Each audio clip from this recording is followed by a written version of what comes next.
কৌটিল্যের সপ্তাঙ্গ theory আজকে আমি আলোচনা করব। তবে কৌটিল্য সপ্তাঙ্গ থিওরি আলোচনার আগে কৌটিল্য কত সালে জন্মগ্রহণ করেন এবং মৃত্যু কত সালে হয় এটা আমরা জেনে নেই আগে। কৌটিল্য জন্মগ্রহণ করেন 370 BC মানে বিফোর খ্রিস্ট, যীশু খ্রিস্টান জন্মের আগে, এবং মৃত্যু হয় 283 BC বিফোর খ্রিস্ট। কৌটিল্যকে আমরা চাণক্য, বিষ্ণুগুপ্ত এবং রাষ্ট্রের পরামর্শদাতা এবং কূটনৈতিকবিদ হিসেবে পরিচিত। কৌটিল্য এমন একজন ব্যক্তি ছিলেন যিনি মৌর্য সাম্রাজ্যের পরামর্শদাতা ছিলেন এবং নন্দ সাম্রাজ্যকে পতন ঘটিয়েছিলেন। কৌটিল্যের সপ্তাঙ্গ তত্ত্ব। কৌটিল্যের 7টি এলিমেন্ট রয়েছে বা সপ্তাঙ্গ, যাকে আমরা সপ্তাঙ্গ তত্ত্ব নামে পরিচিত বা সপ্তাঙ্গ থিওরি নামে পরিচিত। 1 নম্বর হচ্ছে স্বামী, 2 নম্বর হচ্ছে অমাত্য, 3 নম্বর হচ্ছে জনপদ, 4 নম্বর হচ্ছে দুর্গ, 5 নম্বর হচ্ছে কোষ, 6 নম্বর দণ্ড, 7 নম্বর মিত্র।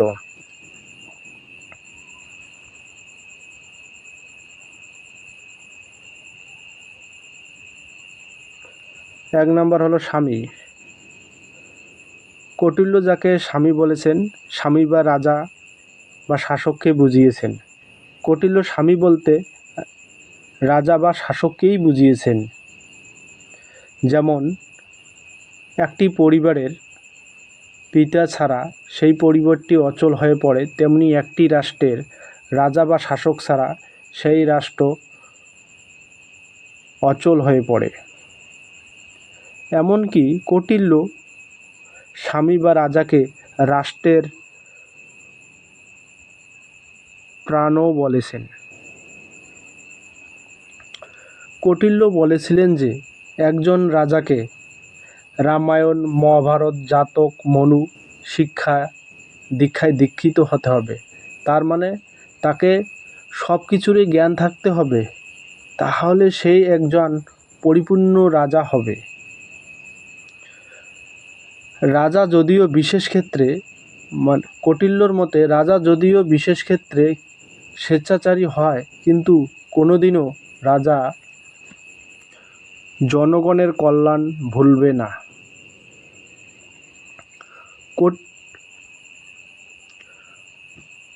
কৌটিল্য রাজার উদ্দেশ্য সিদ্ধির জন্য 4টি গুরুত্বপূর্ণ কার্যাবলীর কথা বলেছেন।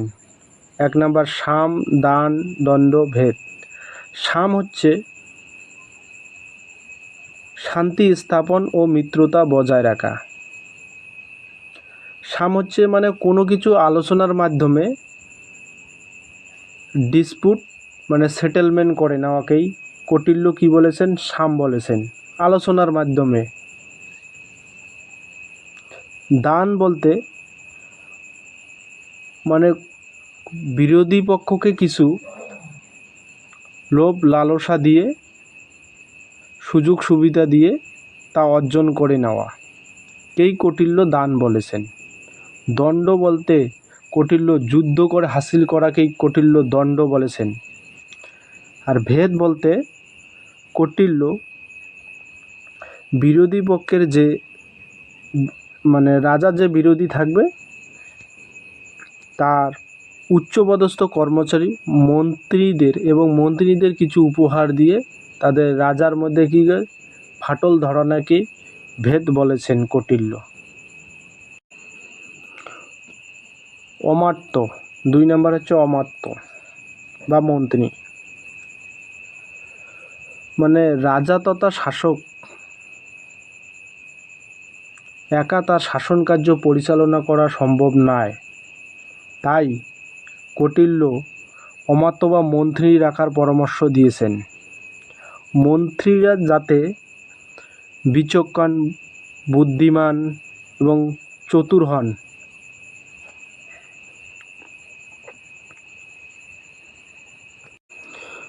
কৌটিল্য তার অস্ত্রশাস্ত্র গ্রন্থে 28টি প্রশাসনিক বিভাগের কথা বলেছেন।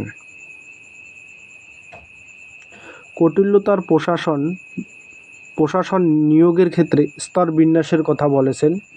কৌটিল্য মোটামুটি দুটি ভাগে ভাগ করেছিলেন স্তর বিন্যাসকে। একটা হচ্ছে উচ্চপদস্থ অধিকারী, একটা হচ্ছে নিম্ন পদস্থ কর্মচারী বা অধিকারী। উচ্চপদস্থ কর্মচারীর ক্ষেত্রে কৌটিল্য বিস্তারিতভাবে বলেছিলেন, কিন্তু নিম্ন পদস্থ কর্মচারীর ক্ষেত্রে কৌটিল্য কিছুই বলেননি।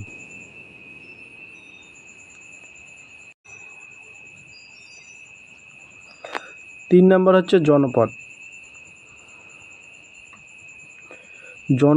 জনপদ বলতে কৌটিল্য রাজ্যের জনগণকেই বুঝিয়েছেন। জনগণ ছাড়া একটি রাজ্যের বা রাজার অস্তিত্ব কল্পনা করা যায় না, কারণ কোনো রাজ্যে যদি জনগণ না থাকে তাহলে সেই রাজ্যের কোনো মানেই হয় না। রাজ্যের সৈন্য, অর্থ সঞ্চয়, কর্মচারী সব কিছু জনগণই সংগ্রহ করে, কারণ এক রাজার কর, সৈন্য, অস্ত্র সব কিছু কী করে জনগণই সংগ্রহ করে। এবং কৌটিল্য কৃষিকাজের উপর বেশি জোর দিয়েছিলেন।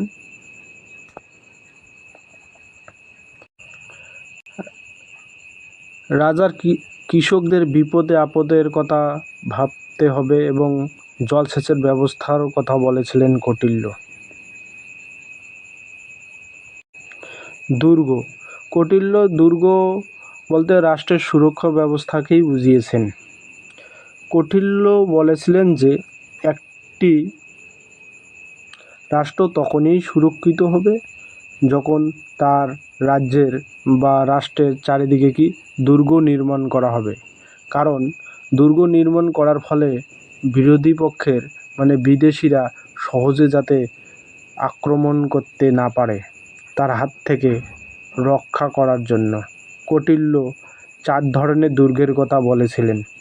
1 নম্বর জল দুর্গ, মানে সমুদ্রপথে দুর্গ নির্মাণের কথা বলেছেন। পার্বত্য দুর্গ, পর্বতের দিকে দুর্গ নির্মাণের কথা বলেছেন।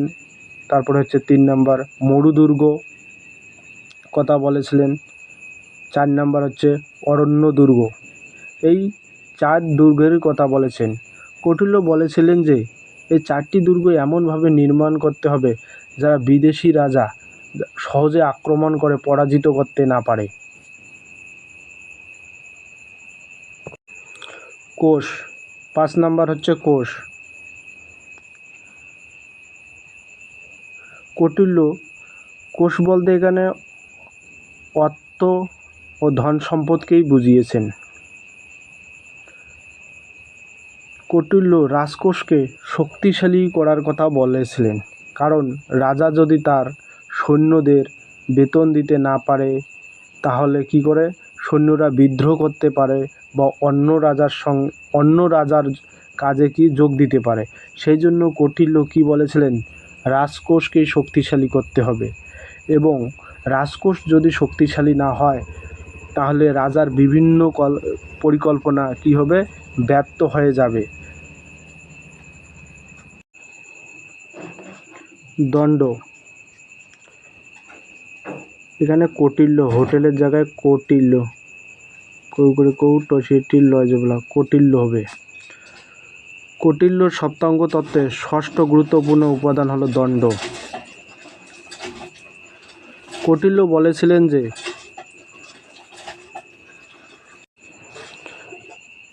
রাষ্ট্র সুষ্ঠুভাবে পরিচালনার জন্য অপরাধীদের দণ্ড দেওয়া আবশ্যিক প্রয়োজন। সেনাবাহিনী ছাড়া রাজ্য চালানো অসম্ভব, এবং সেনাবাহিনীদেরকে অবশ্যই রাজার প্রতি কী থাকতে হবে, আনুগত্য থাকতে হবে। রাজার প্রতি সবসময় কী বিশ্বাসযোগ্যতা থাকতে হবে। মানে কৌটিল্য মনে করেছিলেন যে রাষ্ট্রের যত বেশি শক্তিশালী হবে সেনার বাহিনী তত শক্তিশালী হবে। মিত্রতা। কৌটিল্য এখানে মিত্রতা বলতে বৈদেশিক সম্পর্কের পরিপ্রেক্ষিতে বুঝিয়েছেন। মহাভারতে বলা হয়েছে যে রাজা শত্রু মিত্র বলে কিছু থাকতে পারে না, এ ব্যাপারে সময় স্থান কাল নির্ভরশীল। কৌটিল্য বলেছিলেন যে কে কখন কার শত্রু হয়ে যাবে, কে কখন কার মিত্র হয়ে যাবে তা নির্ভর করবে তার কিসের উপর, তার স্বার্থ ও প্রয়োজনের উপর মিত্রতা ও শত্রুতা কী করে নির্ভর করে। এখানেই কৌটিল্যের সপ্তাঙ্গ থিওরি আমি সমাপ্ত করলাম।